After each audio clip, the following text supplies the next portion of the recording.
सांसें तुम्हारी जिंदगी को काट रही हैं, तुम्हारी जिंदगी को मुख्तसर कर रही हैं। आप कभी इशारे पे रुके होंगे, आपने देखा होगा कि गिनती उल्टी चल रही होती, गिनती उल्टी चल रही होती है। और नादानो, जहां गिनती उल्टी चल रही हो वहां बहुत जल्द काम जीरो पे आ जाता है। हमारी सांसें भी कुछ इस तरह की चल रही हैं कि कोई 50 से 40 साल पे आ रहा है, कोई 40 से 30 साल पे आ रहा है, कोई 30 से 20 साल पे आ रहा है। तो जब ये जिंदगी जीरो पॉइंट पे पहुंचेगी तो इसी का नाम मौत है, इसी का नाम जुदाई है। वो एक शख्स था, फट्टे पे बर्फ रख के बेच रहा था, साथ में दर्द भरी आवाज में, दर्द भरे लहजे में कह रहा था, लोगों मुझसे मेरी बर्फ खरीद लो, मुझसे मेरी बर्फ खरीद लो, मेरा माल पिघलता चला जा रहा है, मेरी बर्फ कतरा कतरा करके पिघलती चली जा रही है। खुदा के लिए मुझे इस नुकसान से बचा लो, मुझसे मेरी बर्फ खरीद लो। अगर नहीं खरीदोगे तो मेरा माल कतरा कतरा करके पिघल जाएगा और मुझे नुकसान का मुंह देखना पड़ जाएगा। लोगों मुझ पे रहम खाओ, मुझ पे तरस खाओ, मुझसे मेरी बर्फ खरीद लो। एक बुजुर्ग कहते हैं कि चलते हुए जब मैंने उस शख्स की आवाज सुनी, जब उस बर्फ बेचने वाले की दर्द भरी ये आवाज सुनी तो मेरे कदम रुक गए। मैंने कहा, ओ बर्फ बेचने वाले मियां, जिस तरह तेरी बर्फ पिघलती चली जा रही है इसी तरह मेरी जिंदगी भी पिघलती चली जा रही है। तेरी बर्फ कतरा कतरा करके पिघलती चली जा रही है, मेरी जिंदगी सांस सांस करके पिघलती चली जा रही है। अगर तू बर्फ के बदले कुछ ले लेगा, दरहम ले लेगा, दीनार ले लेगा या कोई और चीज ले लेगा, फिर तो तेरी बर्फ तेरे काम आ गई। अगर तू कुछ नहीं लेगा, अगर ये ऐसे ही पिघलती चली गई तो फिर तुझे नुकसान का मुंह देखना पड़ जाएगा। कहा, मियां मेरी मिसाल भी तेरे साथ मिलती जुलती है।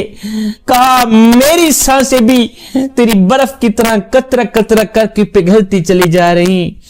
अगर मैं भी अपनी जिंदगी में नमाज पढ़ लूंगा, अल्लाह अल्लाह कर लूंगा, कुरान पढ़ लूंगा, रब को राजी कर लूंगा, फिर तो मेरी सांसें भी मेरे काम आ गई।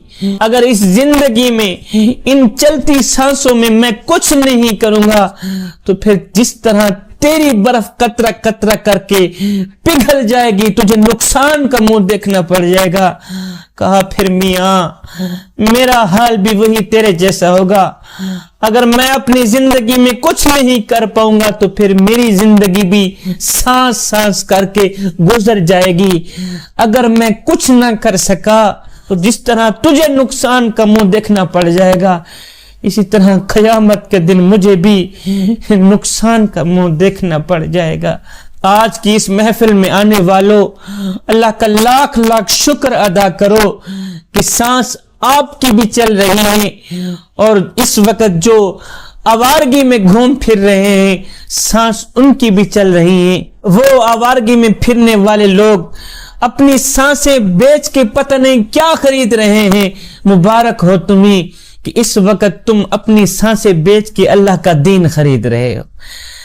मुबारक हो तुम्हें कि तुम इस वक्त अपनी कीमती सांसें बेच के अल्लाह की मोहब्बत खरीद रहे हो, अल्लाह से दोस्ती खरीद रहे हो, कुरान खरीद रहे हो, ईमान खरीद रहे हो। जवानों, आज हमारी जवानियां किस रुख पे चल पड़ी, आज हमारी जवानियां किस समत पे चल पड़ी, किस साइड पे चल पड़ी। ओए जवानी में तो इस दर्द को पैदा करने की जरूरत थी कि हमने मरना भी है, और जवानी में तो इस कैफ को पैदा करने की जरूरत थी कि हमने कब्र में भी जाना है। जवानी में तो इस सोच को पैदा करने की जरूरत थी कि हमने कयामत के दिन अल्लाह और उसके रसूल को मुंह भी दिखलाना है। जवानों, और ये जिंदगी के लम्हे तुम्हारे लिए गनीमत हैं। इन्हीं लम्हों में कुछ कर लो, इन्हीं लम्हों में कुछ इकट्ठा कर लो, इन्हीं लम्हों में अपने रब के साथ अपना मामला दुरुस्त कर लो। और कहीं ऐसा ना हो कि मौत का फरिश्ता आए तुम्हारी आंखें बंद भी ना कर दे ता जिंदगी। वो एक बुजुर्ग था, बाजार में खड़ा रो रहा था।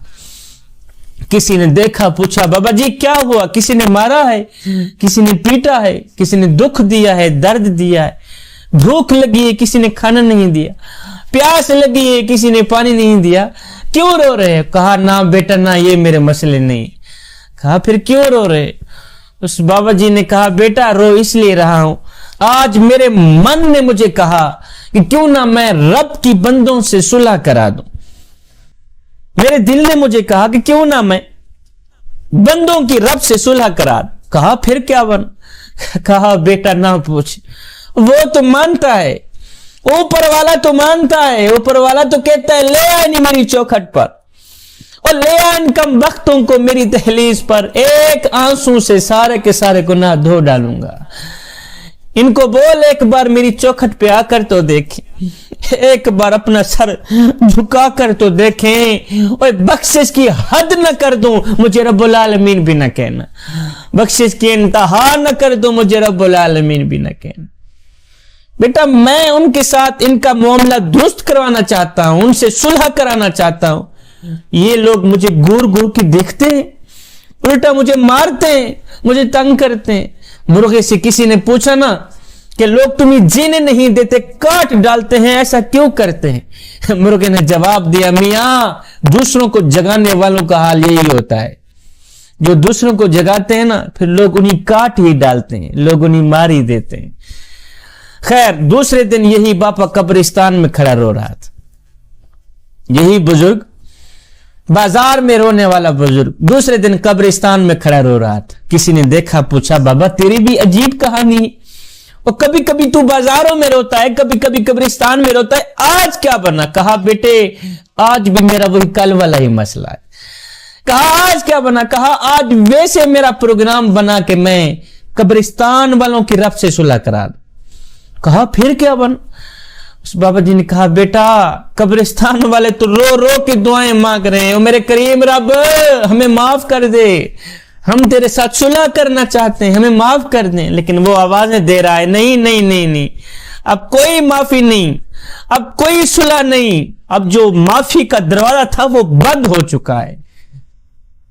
अब तुम्हारे लिए जो माफी का दरवाजा था ना वो बंद कर दिया गया है, अब कोई माफी नहीं चलेगी, अब कोई सुलह नहीं चलेगी।